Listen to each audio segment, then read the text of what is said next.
Une production Binge Audio.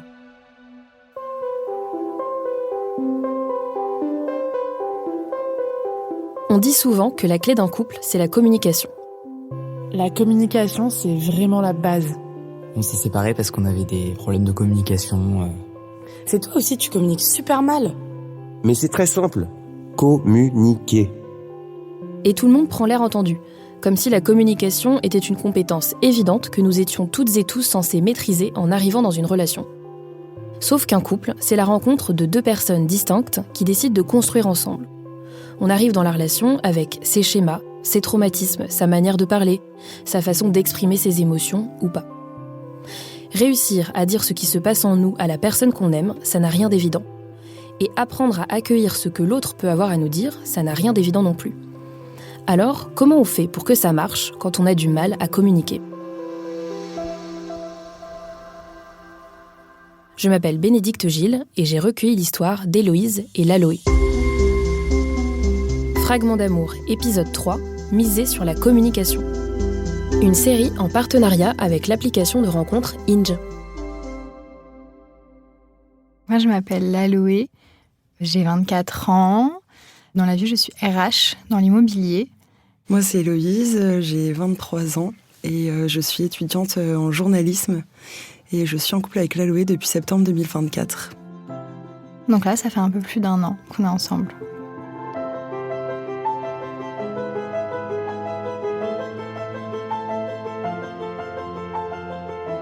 Après le lycée, j'ai rencontré une fille avec qui je me suis mise assez vite en couple. Je crois que c'est au bout d'1 mois, quoi. Puis je pense que ça m'a un peu dégoûtée des relations amoureuses parce que j'avais eu l'impression d'avoir perdu un peu ma liberté à ce moment-là. Je me rappelle la première fois quand on s'est séparés avec cette fille-là, je suis allée faire mes courses et je me suis dit mais c'est un truc de fou, là je vais faire mes courses et je peux ne le dire à personne et faire ce que je veux. Et juste j'étais trop heureuse d'aller acheter 3 pauvres trucs au supermarché, quoi. Et puis je pense qu'il y avait un peu tout le questionnement aussi autour de mon projet professionnel, ce que je voulais faire dans ma vie. Donc je me suis concentrée là-dessus et j'ai un peu délaissé l'amour. Moi, je suis la plus grande de ma famille et donc j'ai toujours eu une passion pour les familles nombreuses, avoir des enfants. Dans ma famille, tout le monde est marié, donc j'ai encore tous mes grands-parents qui sont fous amoureux. Du coup, depuis mes 11 ans, je pense, je suis vraiment dans l'optique du mariage de princesse, avec une robe blanche magnifique, que tout le monde soit là. Familles portugaises sont très très nombreuses et le mariage c'est un peu le seul événement, on se retrouve toujours tous ensemble. Je faisais déjà un classeur avec un budget où je réfléchissais au thème, aux demoiselles d'honneur, au rôle qu'auraient mes parents, mes petits frères, donc vraiment tout un classeur un peu d'idées que j'ai présenté à mes parents et ils ont validé mon budget quand j'avais 12 ans.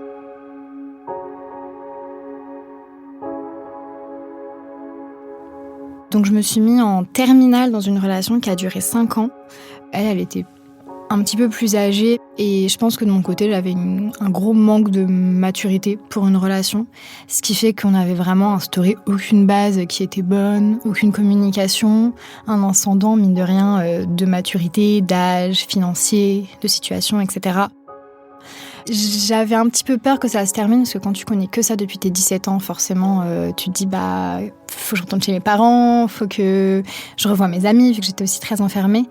Et en fait, quand ça s'est vraiment terminé, je me sentais hyper bien. Tout d'un coup, j'ai reçu des dizaines de messages qui me disaient que j'étais rayonnante, que j'étais trop belle. Donc, grosse libération pour moi à ce moment-là. Après une longue relation, j'étais pas forcément dans l'optique de rencontrer quelqu'un et de me remettre avec quelqu'un tout de suite. Et c'est aussi un peu ce que tout le monde me disait autour de moi, surtout mes copains qui me disaient là, tu prends un peu de temps pour toi, tu te poses pas, t'apprends à te connaître toute seule aussi. J'avais envie de rencontrer du monde, mais pas forcément une relation très longue, etc. Donc je suis en vacances avec ma maman aux États-Unis pendant tout le mois de juillet 2024 ou presque, et je cherche un appart pour la rentrée à Paris. Et en fait, je trouve pas d'appart parce que je peux pas trop trouver un appart sans visiter, c'est quand même compliqué à Paris. Et en fait, une propriétaire que j'avais contactée me rappelle et elle me dit écoutez, la personne qui devait prendre l'appart se désiste. Si vous voulez l'appart, c'est maintenant. Vous me faites un virement du premier mois de loyer dès le 15 juillet et du mois d'août et le dépôt de garantie qui correspond à 2 mois de loyer. Et puis ma mère, elle me dit, écoute, demande-lui sa carte d'identité, tous les documents qui prouvent que c'est pas une arnaque. Donc je demande ces documents et puis on se dit, de toute façon, sinon j'ai pas d'appart. Je dis, ok. Et puis en fait, je prévois d'aller récupérer les clés le jour où je découvre mon appart. Et donc on prend un vol retour depuis Los Angeles avec ma maman. Et dans l'avion, je lui dis, non mais là, maman, je suis sûre que je vais rencontrer quelqu'un cette année. Je sens que c'est le moment.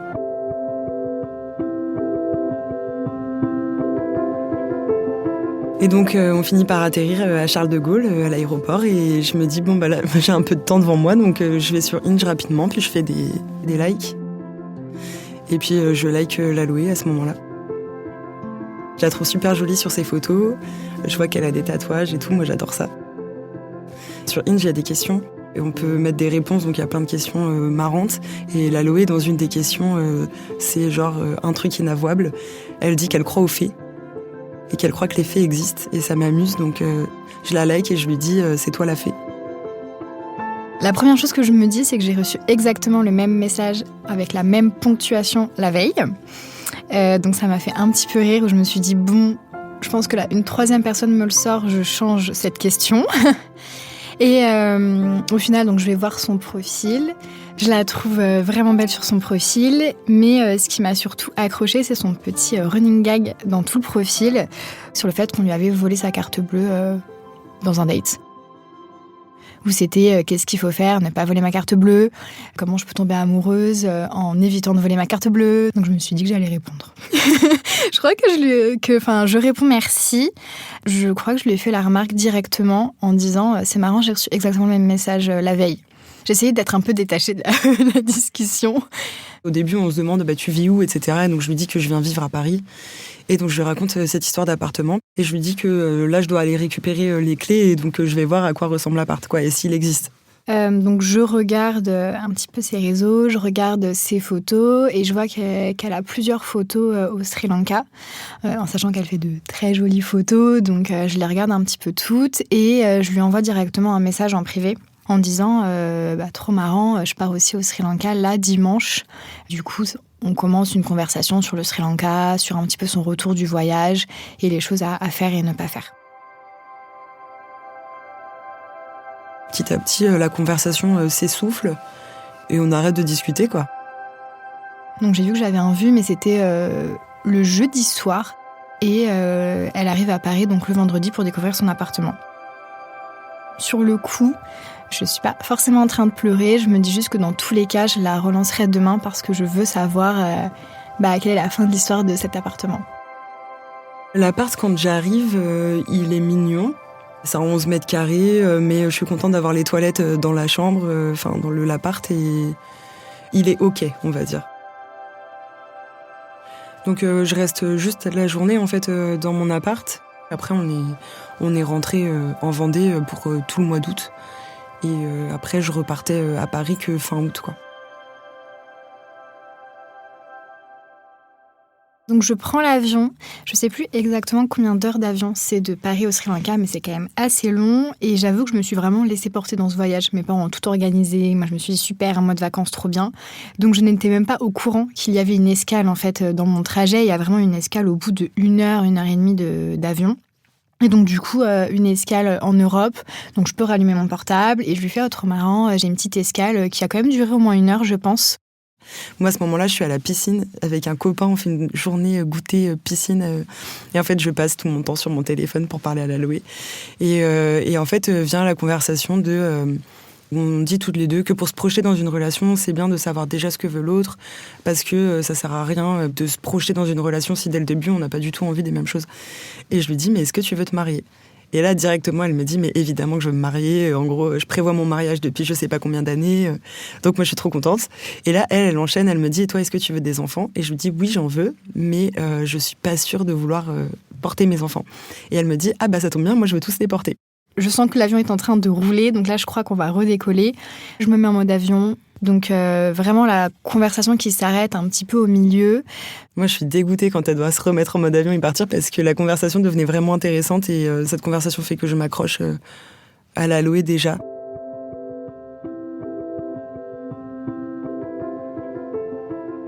Je relis la conversation une dizaine de fois. Au moins, je connais tous les messages par cœur. J'ai plein de questions en tête et il faut que j'attende qu'elle atterrisse avant de pouvoir continuer la conversation, quoi. Et j'ai trop hâte d'atterrir. Je me suis dit que dans tous les cas, j'aurais du Wi-Fi dans les logements.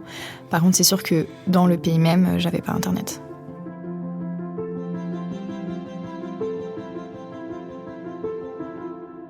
Mon voyage, il s'est un petit peu découpé en 2 périodes. Donc la première période, on bouge tout le temps. Je peux lui parler uniquement le matin ou le soir. La journée, je suis constamment dans la voiture ou du coup en train de visiter ou faire une activité. Donc je passe mes trajets de voiture qui sont assez longs à relire nos conversations. Moi, j'attends tout le temps que l'Aloé ait du Wi-Fi. Donc, je suis dans l'attente permanente qu'elle me réponde à mes messages. Et en même temps, quand elle a du Wi-Fi, on peut vraiment avoir des discussions pendant assez longtemps. Et on se bombarde de messages. Donc, en vrai, on a quand même le temps de parler. Mais en même temps, quand elle est dans la voiture ou quand elle n'a pas de Wi-Fi, moi, je relis aussi les conversations. Je souris comme une niaise devant mon téléphone. Et on commence à s'appeler très rapidement dès mon 1er ou 2e jour, je crois, au Sri Lanka. Mais du coup, on s'appelle le soir.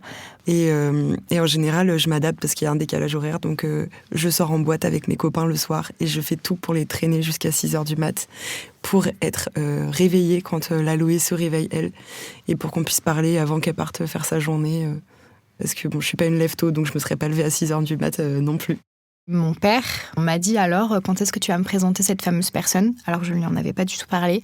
Et du coup, je lui dis, donc de quoi tu me parles ? Qu'est-ce que tu racontes ? Et il me dit, non mais attends, il y a un de tes frères qui est en couple. Et toi, vous êtes les deux, dès qu'on arrive à l'hôtel, à vous jeter sur vos téléphones et à discuter avec quelqu'un pendant des heures. Donc je pense que tu as quelque chose à me dire. Quand je suis en boîte, je danse avec mon téléphone à la main pour parler à l'Aloé. Ou alors l'Aloé, elle m'envoie un message, elle m'envoie une photo et puis je sors pour la voir parce que je capte pas bien dans la boîte, donc je sors pour aller dans le fumoir pour voir les photos que l'Aloé m'envoie. Non, en vrai, je suis quand même un peu tout le temps sur mon téléphone.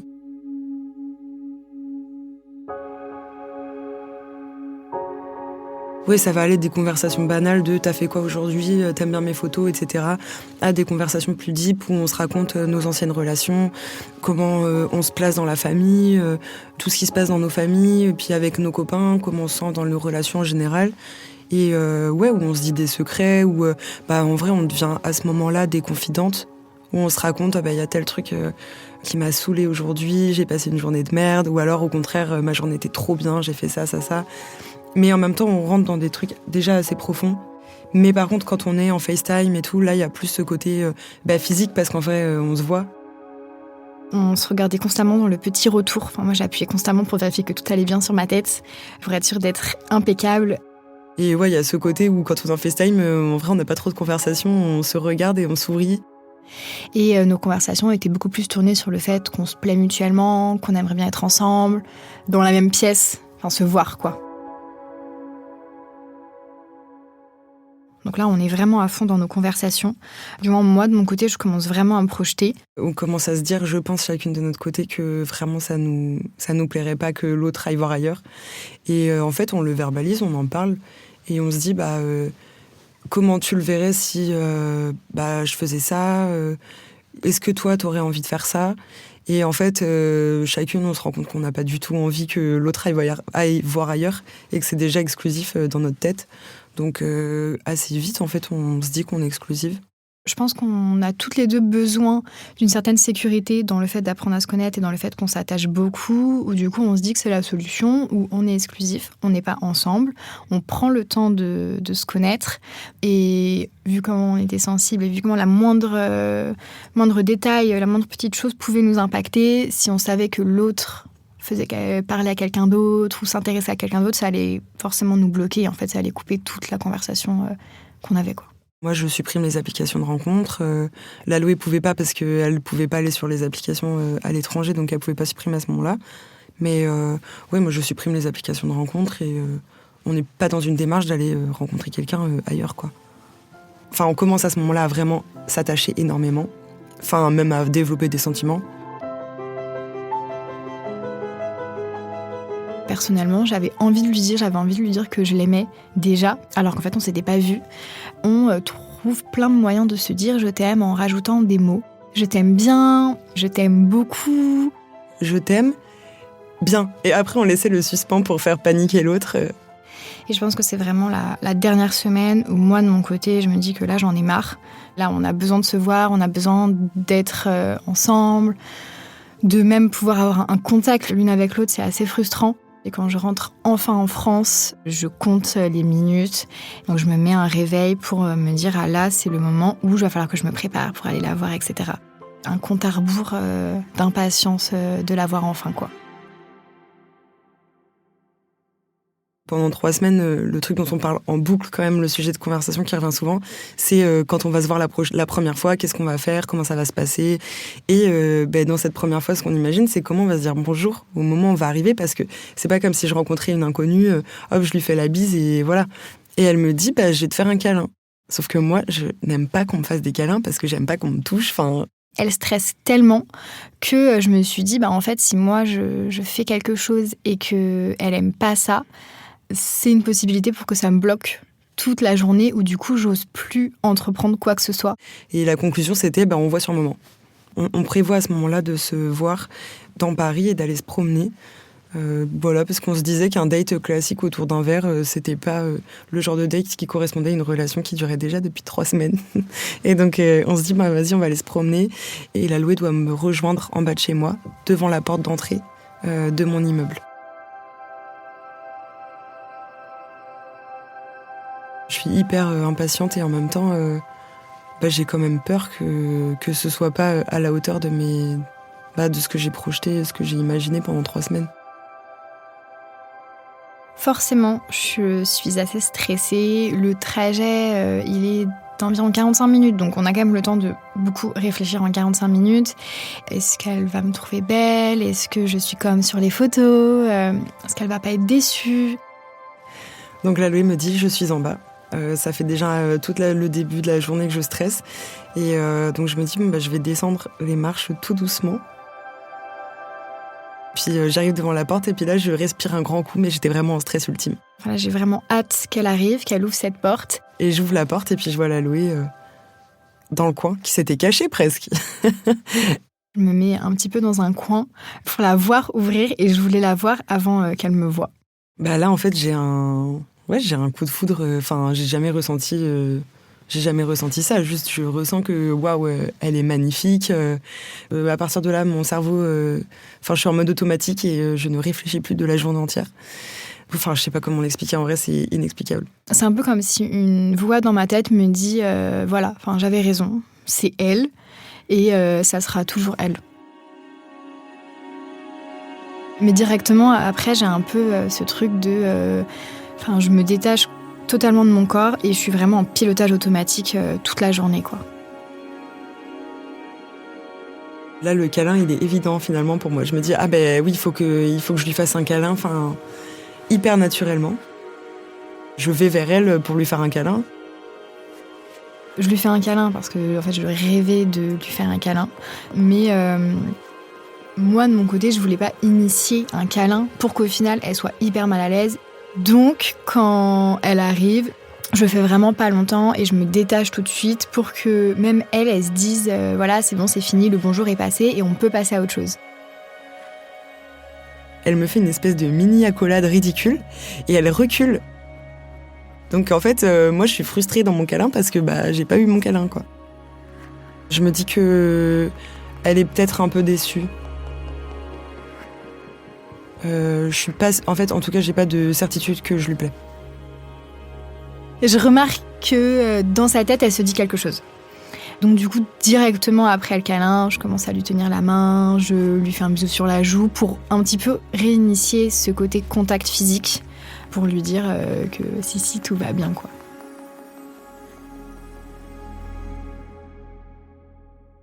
Et donc on a marché pendant... mais hyper longtemps, sans se parler. Et on se prend la main, on se regarde. En fait, en 3 semaines, on a parlé de tellement de conversations plus poussées qu'on l'aurait fait si on s'était vu en fait, physiquement pendant 3 semaines, que là, la seule chose qui manquait, c'était vraiment juste de s'observer, voir des détails, mais tout bêtement, des grains de beauté, comment ressort la couleur de ses yeux, ses cheveux, sa taille, vraiment tous les détails que tu peux moins voir donc à distance. Et donc là, on part sur une journée entière où on se parle à peine, mais en fait, on se fixe constamment. Moi, je suis totalement intimidée aussi. Donc en fait, quand elle me regarde un peu trop, je tourne la tête. On rigole, on se sourit bêtement. Mais c'est vrai qu'on ne se parle pas trop. Et vu que ça fait longtemps qu'on marche, on se dit qu'on a envie de s'asseoir. Et on trouve un banc. Donc on s'assoit et l'Aloé s'assoit à côté de moi. Et en fait, on se regarde et directement, elle m'embrasse. Et moi, je panique. Donc je panique, mais parce que ça m'intimide. Donc Enfin, pas du tout parce que j'ai pas envie, juste parce que je suis trop intimidée. Donc je recule un peu. Et puis du coup, elle me rattrape la tête parce que je pense qu'elle comprend que je suis intimidée. Et elle me re-embrasse. Et après, on est resté sur le banc pendant des heures à s'embrasser.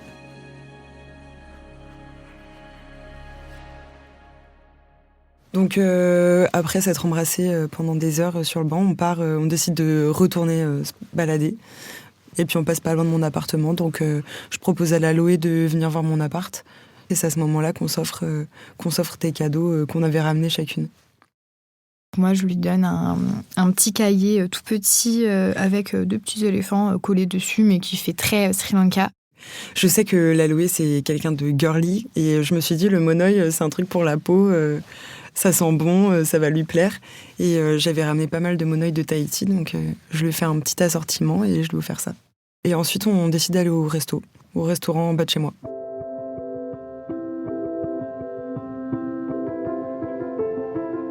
Il y a la table quand même qui nous sépare, donc on peut pas s'embrasser pendant des heures sur la chaise. Donc il faut bien qu'on parle. Et là, en fait, ce dont on a envie de parler, c'est de la journée. Parce qu'en fait, on s'est déjà tout raconté les semaines précédentes. Donc on a juste envie de débriefer la journée et puis aussi de se rassurer. Moi, j'ai envie d'être sûre à ce moment-là qu'elle ressent comme moi. Très rapidement, on engage toutes les deux la conversation en se disant alors, comment t'as trouvé la journée ? De fil en aiguille, on finit par dire est-ce que je te plais ? Est-ce que c'est comme tu l'imaginais ? Vraiment de lancer en fait un débrief. Et je me dis tout de suite que j'aimerais quand même avoir son ressenti. Quelque chose qu'on fait en fait depuis un mois. Ou depuis un mois, dès qu'il se passe quoi que ce soit, dès qu'on envoie une photo à l'autre, dès qu'on parle de quelque chose, on fait un débrief et on se raconte en fait ce qu'on pense. Et du coup, ça paraissait logique qu'on continue. Et à ce moment-là, moi, j'avais besoin d'avoir ce retour et qu'elle me dise ce qu'elle pense actuellement, quoi. Mais hyper honnêtement, enfin, moi je lui dis clairement, je comprends pas pourquoi tu m'as pas fait un câlin plus longtemps. On reparle un peu de chaque moment de manière hyper détaillée de la journée. Et en fait, cette journée, je m'en souviens pas dans les détails parce que vraiment, j'avais l'impression d'être sortie de moi et que juste mon corps agissait, mais moi j'étais dans un nuage. Mais ouais, on quitte le restaurant et après on rentre chacune chez nous.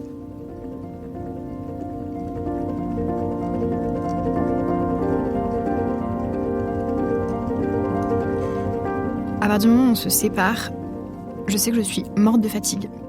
Et que je suis encore en une sorte de pilotage automatique, mais pas pareil que dans la journée. C'est plutôt, je rentre, je me lave les dents et je vais me coucher. Et en fait, je vais me coucher, il est 21h, on s'appelle. Et puis là, on tombe de sommeil parce que juste on est morte de fatigue de la journée. En fait, t'as ce côté où tu te sens vulnérable, mais en même temps, c'est tellement incroyable ce qui se passe dans ta tête, ton cœur il bat à 1000 à l'heure. Je pense qu'à la fin, ton corps il veut juste du sommeil. Et le matin, on se réveille, on est encore au téléphone, mais du coup en train de dormir. Et pour moi, on s'endort vraiment en même temps et on se réveille en même temps. Donc le lendemain, on prévoit de se revoir avec l'Aloé. Donc il y a une soirée en non-mixité, donc que avec des femmes. C'est une soirée piscine. Et on passe la soirée... ensemble, à danser, à boire un peu et juste à se regarder. Et en fait, on regarde l'heure. On fait que regarder l'heure, mais pas pour autant, pas dans le sens qu'on s'amuse pas. On s'amuse, on est trop content d'y être, on danse avec nos copines, on danse toutes les deux. Mais là, je pense qu'on a envie de rentrer. Et donc on rentre en taxi et c'est la première nuit qu'on passe ensemble.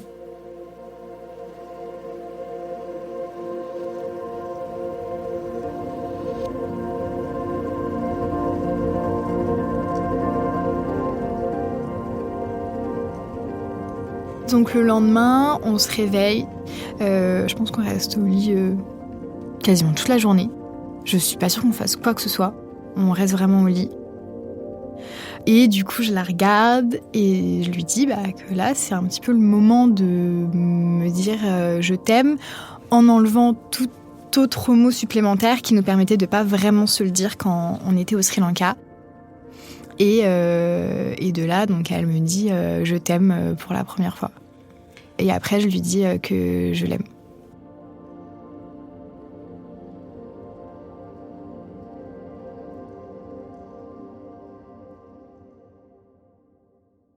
Et donc, le samedi soir, sans contexte, vraiment sans contexte, je lui pose la question de... Donc, du coup, est-ce que là, on est ensemble ? Donc elle me dit « Est-ce que je suis ta copine ?» Précisément, elle me demande ça. Et en fait, moi, je suis prise de court quand même, parce qu'elle me dit depuis un mois qu'elle veut pas se mettre en couple. C'est moi qui ai dit « oui, moi, je veux du sérieux. » Et en fait, c'est à moi de ralentir. Et là, elle va vite quand même. Donc je panique et je lui dis « Écoute, on dort. » Parce qu'il était tard en plus. Donc parce qu'il est tard à ce moment-là. Je lui dis « Écoute, on dort. Et je te réponds demain. » Et moi, je me suis dit voilà, je vais aller me coucher et elle me redira demain. Le lendemain matin, c'est le premier truc qui me vient à l'esprit. C'est hier, elle m'a quand même dit ça. Et donc je la réveille et je lui dis tu sais quel jour on est ? Elle me dit non. Je dis on est demain. Elle me dit oui. Et alors, je pense qu'elle avait oublié. Et je lui dis du coup on est ensemble, t'es ma copine.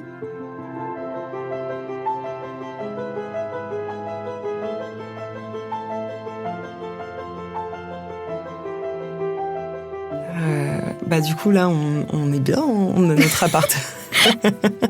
On a notre appartement. Et tout se passe bien. En fait, tout est simple tout le temps, tout est facile. On a tout le temps envie des mêmes choses. À part peut-être quel film on va regarder le soir, mais c'est vraiment notre seul problème. Les premiers temps, je me pose quand même des questions. Des fois, je me dis, waouh, ça va quand même hyper vite. Et en même temps, à chaque fois qu'on est ensemble, c'est rassurant. Oui, ça avance vite, mais en fait, ça me choquait pas plus que ça. Par contre, je remarque qu'elle, de son côté, ça lui arrive d'avoir un peu peur. Mais au final, encore une fois, c'est que de la communication. Où du coup, en fait, elle m'explique ce qu'elle veut dire. Elle m'explique que c'est aussi la première fois qu'elle ressent ça, qu'elle se projette autant. Et on en parle beaucoup, on communique beaucoup. Et au final... Concrètement, les débriefs, c'est une continuité de toutes les conversations qu'on avait au Sri Lanka. Et puis après, dès la première soirée au restaurant, je pense que ça a lancé un peu ce fil de discussion qui arrivait, où c'était un vrai moment qu'on prenait pour parler, comme au restaurant. On a pris un vrai moment pour parler. Et en quoi ça consiste ? C'est que, en fait, au début, on le faisait presque une fois par semaine. Mais aussi parce qu'au début, il y avait ces moments de panique de « oh, ça va hyper vite » et tout, donc on avait besoin de parler. Donc, on se retrouvait souvent, genre le week-end, le dimanche soir, à se dire « ok, tu veux qu'on parle ?» Et donc, on s'installe à côté, et puis à chaque fois, on doit être en contact pour se montrer qu'on s'aime, et puis qu'on n'est pas... qu'on se fait pas la tête ou quoi. Et en gros, chacune notre tour, on dit tout ce qui va bien et tout ce qui va pas bien. Mais ça peut être des trucs qui vont bien... ça peut être que des trucs qui vont hyper bien, d'ailleurs c'est souvent le cas, et des fois c'est un truc qui va pas bien, mais ça peut être genre au travail je suis stressée, donc j'ai l'impression que j'arrive pas à être pleinement là quand je suis avec toi, et en fait l'autre va chercher des solutions à ce problème. Et donc on fait ça à tour de rôle pour que chacune on n'ait pas de frustration, qu'on puisse, justement que moi je fasse pas la cocotte minute et que l'Aloé ça la force à parler alors qu'elle va pas forcément le faire naturellement. Ouais. On est toutes les deux persuadées qu'on est faites pour être ensemble, que ça va marcher, que ça peut que marcher, et qu'en fait, si entre nous ça marche pas, c'est que vraiment on est faites pour personne. Enfin là, on match tellement sur tout est tellement facile. Mais une relation, mine de rien, c'est pas magique. Ouais, ça se construit. C'est ça se construit, ça prend du temps. Donc c'est ce qui a vraiment permis qu'on puisse construire notre relation d'une manière vraiment très saine. Et en plus, c'est rassurant aussi pour la suite. C'est que je me dis, si un jour, l'Aloé, elle est plus heureuse ou elle m'aime plus, elle va me le dire. Et je me dis, elle va pas me cacher ça pendant des mois et en fait, ça va s'essouffler. Et en fait, je pense qu'on avait toutes les deux envie de faire, dès le début, les efforts pour que ça marche. Et on savait très bien que si on communiquait pas, ça allait, à un moment donné, être un problème. Donc, et parce que ça avait aussi été des problèmes dans nos vies avant. Et puis, ce qu'on projette, c'est... on parle fiançailles 2026, donc ça arrive vite. Et on réfléchit chacune à quel est le plan de fiançailles, où est-ce qu'on va se demander en fiançailles.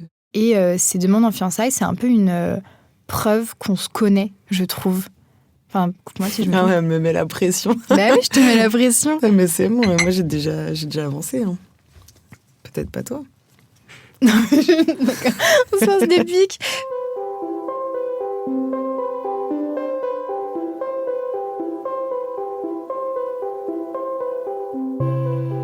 L'histoire d'Héloïse et l'aloe a été recueillie et montée par moi-même, Bénédicte Gilles, et réalisée par Théo Boulanger. Préparation et production, Camille Codor et Betty Maeva Wenling. Fragment d'amour est une série produite en partenariat avec l'application de rencontre Hinge. Pour découvrir plus d'histoires d'amour, rendez-vous sur la chaîne YouTube de Hinge. Le lien est disponible en description de cet épisode.